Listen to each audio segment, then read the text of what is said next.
It is Wednesday, November 12th, 2025. President Trump facing massive backlash today from young voters over his stance on H1-B. Americans, they say, don't have the skills to do these jobs. The flood of foreign workers is temporary. Trust us. Think of it as temp work.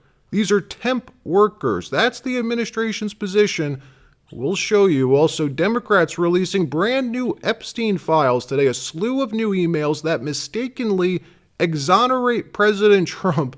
We'll look at that and more stories as well from around the country. Republicans have to talk about it, Laura. And does that mean the H1-B visa thing will not be a big priority for your administration? Because if you want to raise wages for American workers, you can't flood the country with tens of thousands or hundreds of thousands of foreign workers. You also do have to bring in talent.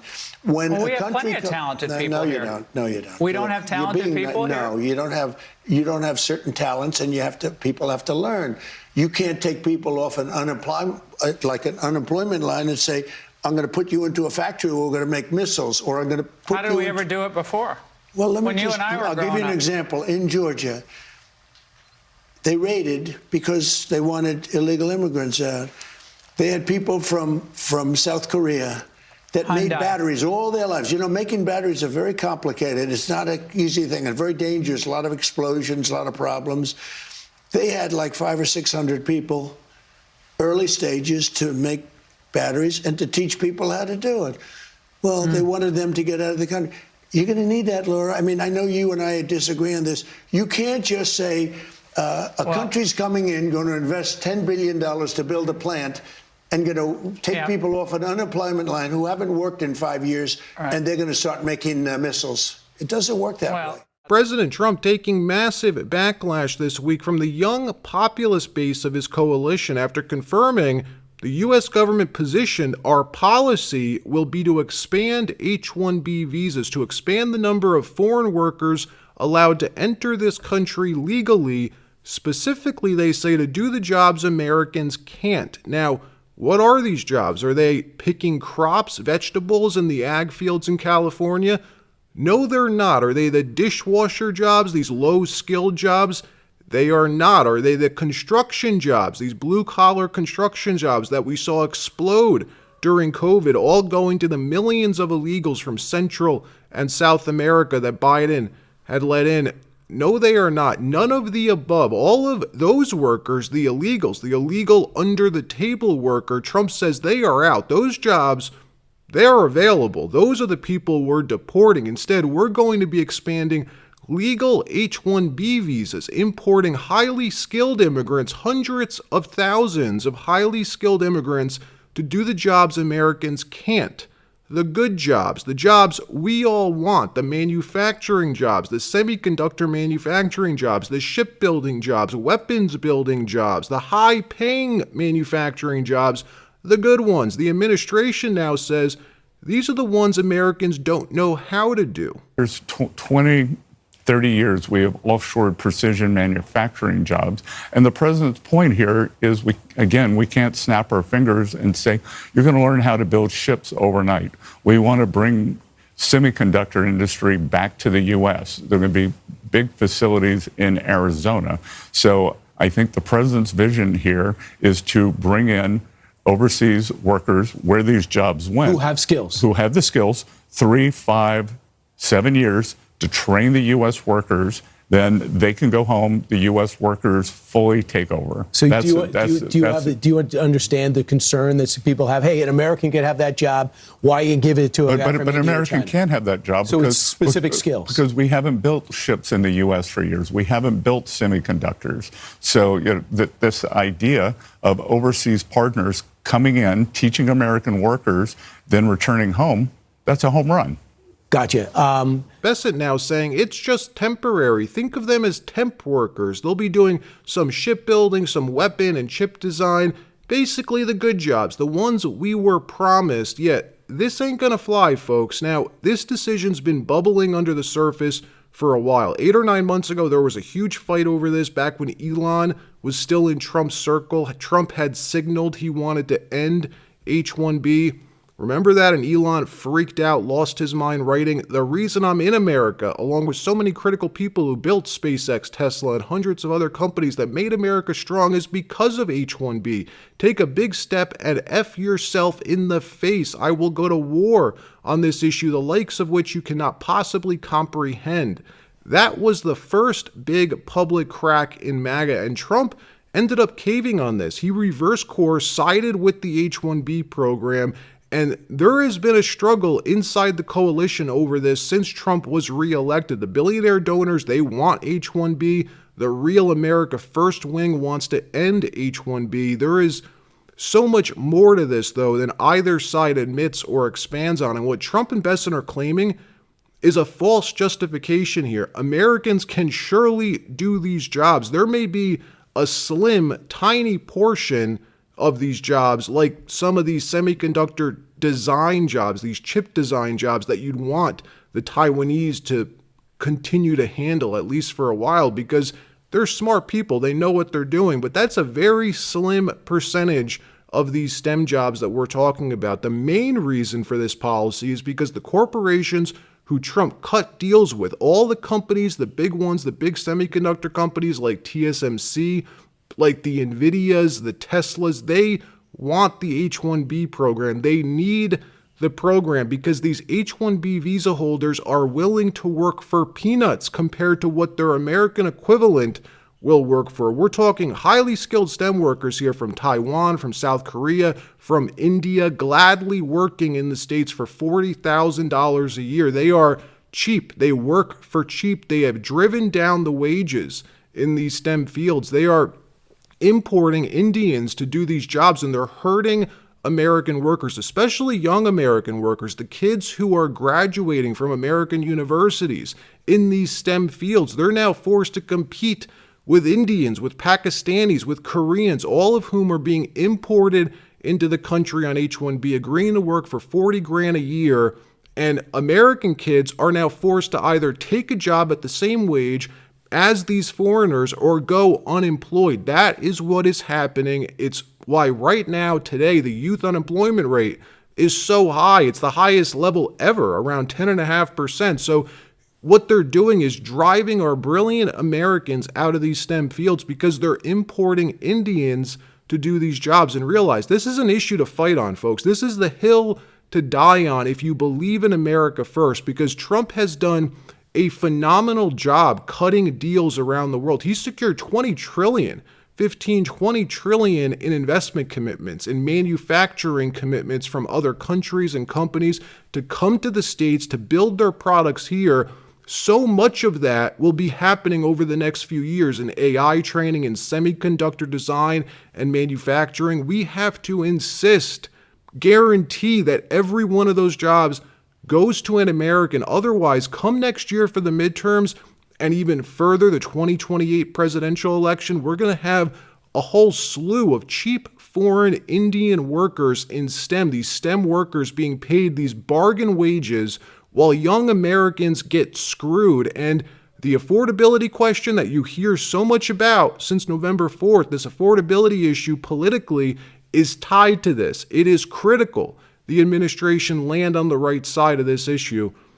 We'll keep you posted. In another story, brand new Epstein files dropping today. One of the most controversial issues of Trump's second term back in the spotlight, the story that never seems to die. Well, today, House Democrats releasing a whole slew of new Epstein emails where Trump is mentioned multiple times. Democrats assuming this email dump will hurt the president, would hurt the president, but shocker, it's exonerated him again. This upcoming bill to release Epstein files?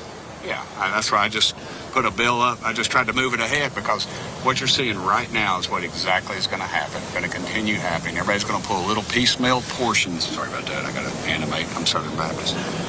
They're going to pull portions of it out, and they're going to try to fit their own little narrative. Both sides are going to do it. You all know it. You're all going to feed upon it. Let's just get the dadgum bill out. Let's vote it out. And the Democrats oppose me on it. It's stupid. It's all about politics. It's not about taking care of young ladies who got abused, and we should take care of them. But there's a process in place. The Democrats have had it for 4 years and didn't do a dadgum thing. And you know if Trump was in that thing, Biden arresting Kamala Harris. I mean, he's the Antichrist to them. They would have already had it out. What you got? I was going to ask about health. Now, what do these emails show? Well, they all but confirm there was some sort of larger honeypot blackmail operation happening with Epstein and Ghislaine, like we all assumed. We can't be sure, but that's what it points to. One of the emails even showing Epstein and Ghislaine appearing to talk about Trump not taking the bait. And we have the email for you, but before we look at that, a quick message from our friends over at Black Forest Supplements. I just found something wild out about coffee. Studies have been done to show that within just over an hour, regular coffee made people's arteries go rock hard like copper pipes. When your arteries harden, you can't do the things that you normally do. Mountain biking, running, exercise, pickleball. You got to soften them up. You want them pliable, rubbery, youthful. Scientists gave some old mice NMN for 12 weeks and their rock hard arteries became elastic again. It was a 60% reversal, not better, reversed. It's like 60-year-old arteries becoming 25 years old again. This was published in Cell Journal. It activates eNOS, which makes nitric oxide. Your blood cells literally get younger. Here's Professor David Sinclair from the Center for the Biology of Aging at Harvard Medical School talking about this. Watch. Of the people that I know that look freakishly and unusually young for their age, that I have met in, say, the last 36 months, I cannot get over how many of them have told me that I'm on NAD and I'm on metformin. And I'm talking about everywhere from a gym to a golf course to a business meeting. And I'm talking about visually, shockingly looking young people. Mainly people in their 50s that look like they could be in their 30s or early 40s to me. So when you say NAD, do you believe in the IV therapy? Do you believe in the stuff you can inject with subcutaneously? Or are you speaking specifically about this precursor that you were referencing? Well, what I believe doesn't so much matter, but the scientific evidence points to taking a supplement every day, a gram of NMN, which is this precursor, stands for nicotinamide mononucleotide for the aficionados. Just swallowing one of those, or 1,000 milligrams, is enough to double your NAD. You get up, put your pants on, and drive to pay $5+ for that terrible coffee that hardens your arteries. Let me show you what you should actually be doing instead. Introducing the world's first longevity coffee, the only coffee that doesn't wreck your arteries. Instead, it helps them relax, boosts nitric oxide, and keeps you feeling young from the very first sip. It starts with NMN, the same molecule shown to restore arterial elasticity and reverse age-related stiffness, but it doesn't stop there. Glutathione, the major antioxidant in your body, it helps detoxify you from toxins in the air, your food, and your environment, the stuff that makes you age faster. Vitamin D3 with K2. You never take one without the other. D3 moves calcium into your blood, but K2 tells it where to go, into your bones, not your arteries. TMG, the only legal compound that specifically targets fat metabolism. Magnesium glycinate, the most absorbable form of magnesium.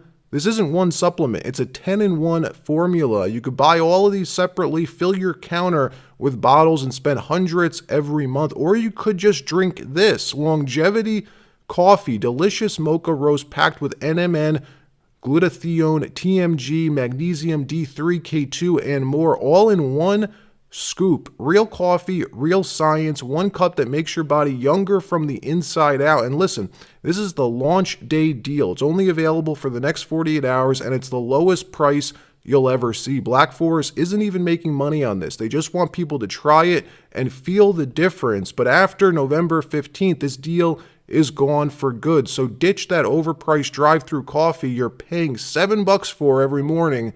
This is 10 times cheaper, 10 times better, and actually helps keep your arteries and your body youthful. You'll taste it, you'll feel it, and once you switch, you won't go back. Click the link, grab your 48-hour launch special, and start drinking coffee that actually is good for you. Hit the link in the description or pinned comment, grab the deal while it lasts, and take control of your health before someone else does it for you. So take a look at this email exchange between Epstein and Ghislaine Maxwell. Epstein writing that one of the victims, he says, spent hours at my house with Donald Trump, saying, I want you to realize that the dog that hasn't barked is Trump.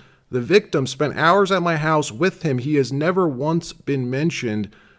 I don't know about you, but that sounds a lot like them trying to get Trump to take the bait, which he never did. Trump posting today on Truth Social, the Democrats are trying to bring up the Jeffrey Epstein hoax again because they'll do anything at all to deflect on how badly they've done on the shutdown and so many other subjects. Only a very bad or stupid Republican would fall into that trap. The Democrats cost our country $1.5 trillion with their recent antics of viciously closing our country while at the same time putting many at risk, and they should pay a fair price. There should be no deflections to Epstein or anything else, and any Republicans involved should be focused only on opening up our country and fixing the massive damage caused by Democrats. In other words, the Democrats are using the Epstein hoax to try and deflect from their massive failures, in particular their most recent one, the shutdown. Very well said. And look, whether these emails implicate or exonerate the president, you can decide for yourself. I'd argue not releasing the files originally hurt him more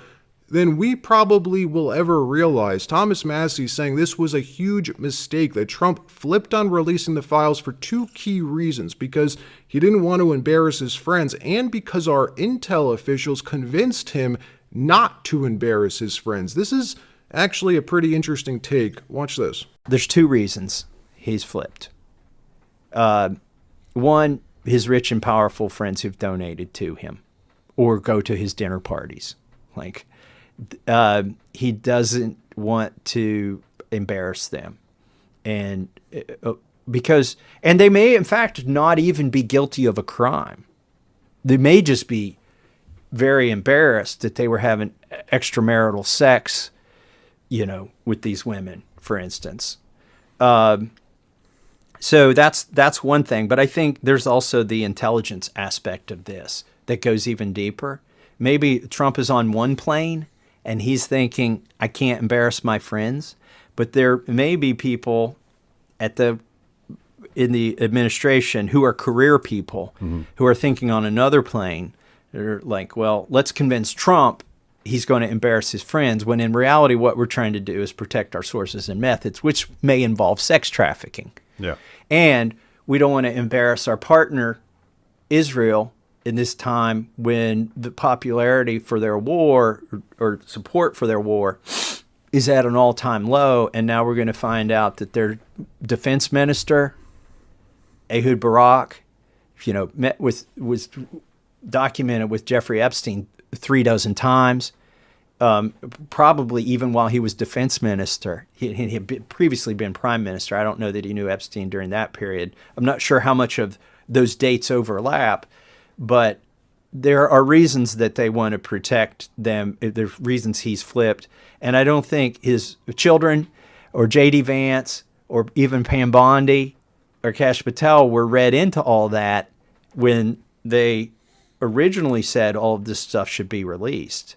I mean, if it's a hoax, what were those binders that Pam Bondi gave out? Was she just fueling a hoax? All right, that wraps up this episode. Like, subscribe. We'll see you next time.